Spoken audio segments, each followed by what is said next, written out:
Hello and welcome to a new game from CCC 10's qualification event. This is game 40, Leela versus Laser, and we have a Sicilian defense.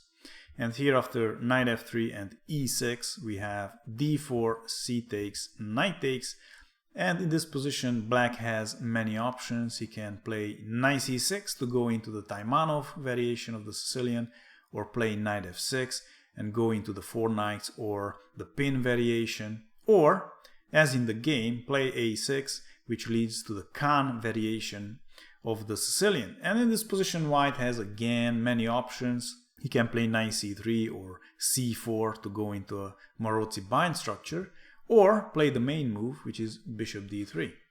And here now we have bishop c5, which attacks this knight, making use of the fact that the queen is not defending it. And now we have knight b3 counterattacking the bishop, and after bishop e7 we have queen g4 attacking this pawn on g7, and this is still theory. Black has again here bishop f6, king f8, or g6, which is the most popular response. And now after queen e2 we have d6, and this is now the end of the book.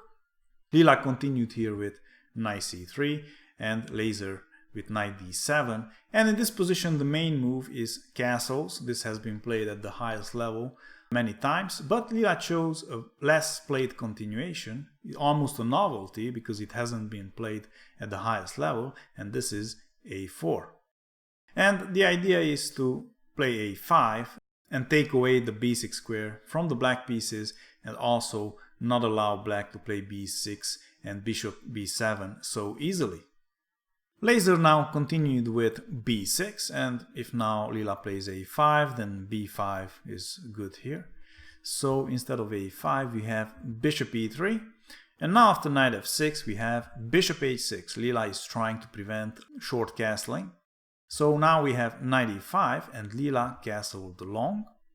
Knight g4, trying to get rid of this bishop. And now after bishop g7 we have knight takes on d3, rook takes on d3, and now rook g8. And it looks like Laser will get both bishops, and that is usually a very good idea, since two bishops versus two knights is very strong in most of the positions, especially if the position opens up. But instead of taking this knight, Leela tried here h3 to get rid of the knight and maybe save this bishop with bishop h6, but of course Laser wanted both bishops, and he even won a pawn here by taking on f2. Leela is forced to take now, and now we have rook takes on g7.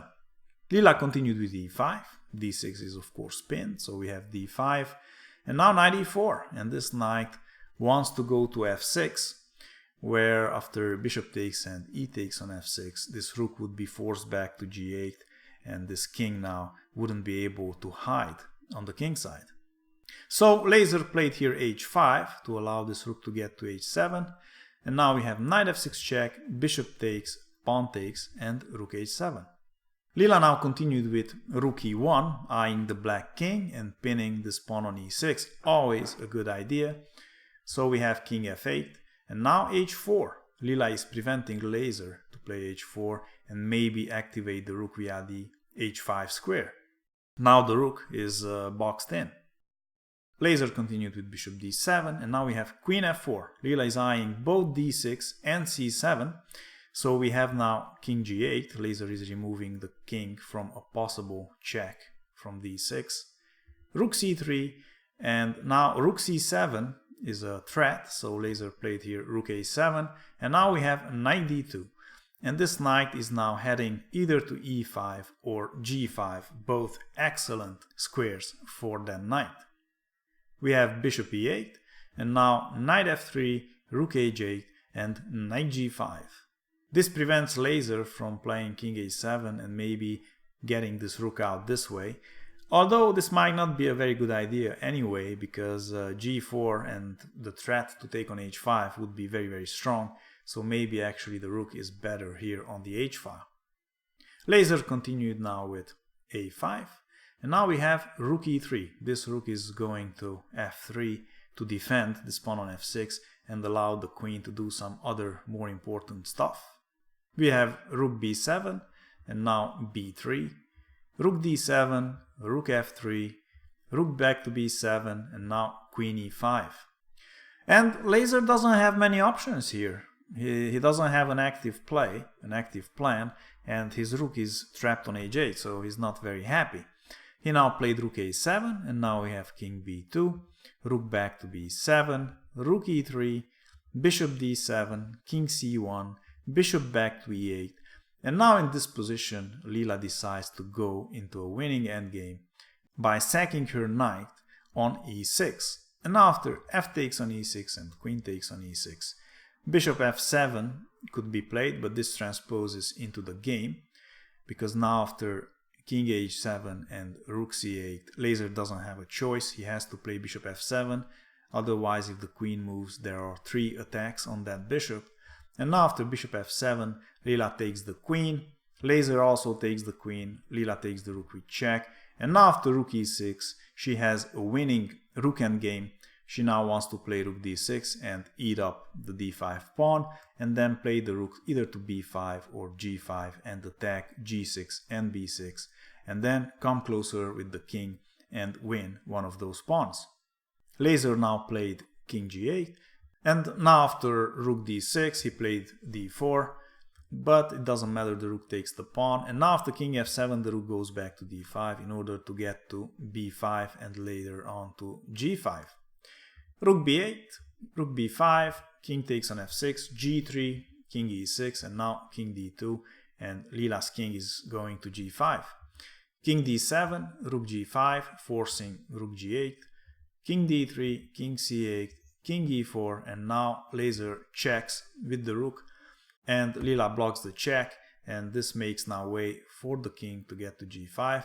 Of course, taking the rook on e5 is not good for Laser. This is a completely winning king and pawn endgame, because Leela is first to promote the g-pawn, and after that this would be a completely winning position here for Leela. So after rook e5, instead of taking this rook, Laser went to g8 with the rook, but now we have king f4 and this king is getting to g5. The rook defends from d6 in order to not allow the rook to e6 and attack this pawn, but now Leela makes way for the rook. She goes with the king to h6, allowing this rook to g5, and the pawn on g6 will be lost. And Laser is attacking c2, but at this point it's just too late. Eventually he takes on c2, but Leela's kingside pawns are advancing very quickly here. And after some checks we have the h6 pawn advancing, and after rook h8 now Laser loses also the b6 pawn, and Leela is advancing the g pawn also, and after some checks we have at some point g6. There you go. And then after some more checks the king hides on g7, and now after h7 and king takes on a4, you would expect the h-pawn to queen, but no, because Leela has other plans. She wants to cover some miles with the king first and play around with the rook a bit. And we have now a long sequence of moves with the rook giving checks and Leela's king running around. And I'm not sure exactly what else to tell you here, because this is what's going on. And after some more checks and some more moves, eventually Leela will give up her rook. But of course we have g7. Of course it doesn't matter if she gives up the rook, because this is just a completely winning position. Leela takes the a4 pawn, and now she gives up the rook, and eventually she will promote, but not the h-pawn, the g-pawn. We check, and then we have the other pawn promoting.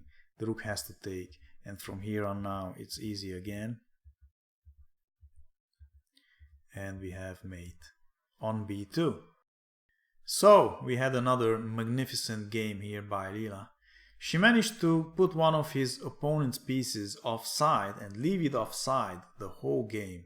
We have seen this in quite a lot of games already. Absolutely amazing. And then she just trades down into a winning endgame and wins. Great stuff.